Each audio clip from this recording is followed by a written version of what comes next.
You know when a gaming company sees a certain game or franchise that isn't their own is making huge profits and they're like, oh fucking this makes lots of money, then we can do the same thing. Well, sometimes that usually doesn't work, but if you take a similar idea and do something right for a change, then we get games like Dr. Mario. Dr. Mario is a puzzle game where you're tasked to kill these deadly viruses. You do so by dropping 2 colored pills on these so-called deadly viruses, but make sure that you place them with the matching color as the virus. Because when 4 capsule halves or viruses of the same color are on top or on the side of each other, the viruses and the halves will get removed from play. So what would happen if you by mistake did this?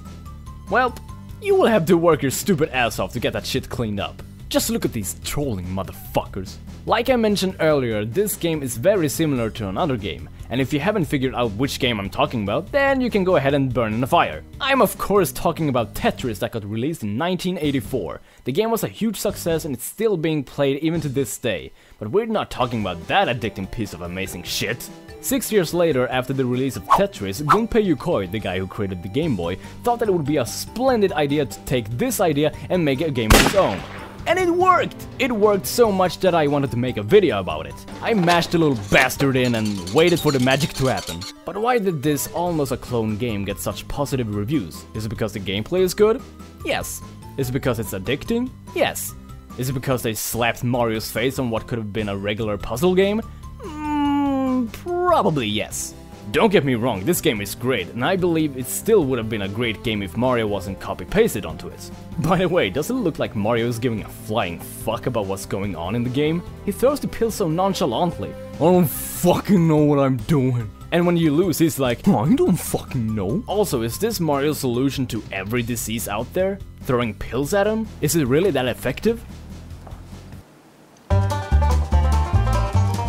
In my opinion, Dr. Mario in itself can also be very addicting, but not as addicting as Tetris though. I guess what I'm trying to say is that both games have their own kind of addictiveness. In Tetris, you pretty much feel like this when you're playing. Oh, I'll try and beat my high score. But in Dr. Mario, you're like, aw, I wish I didn't fuck that one up. Oh well, this time I will beat it.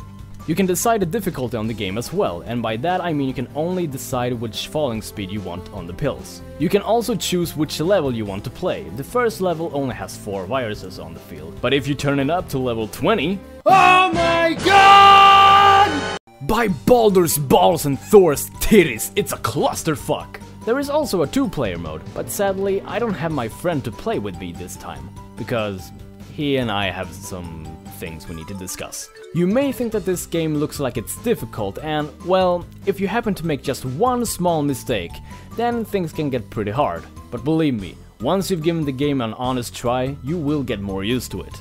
Still too hard? Well, then you just have to be harder, you silly butt.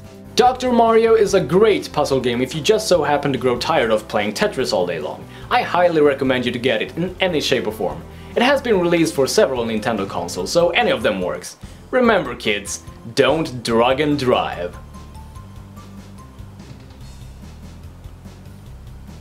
Pills.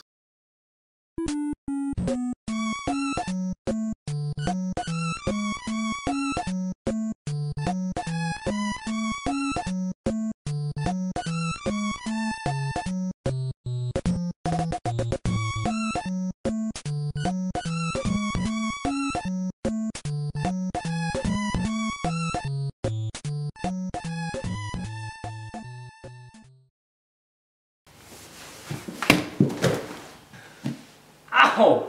That actually hurt my leg. Ah. Ah.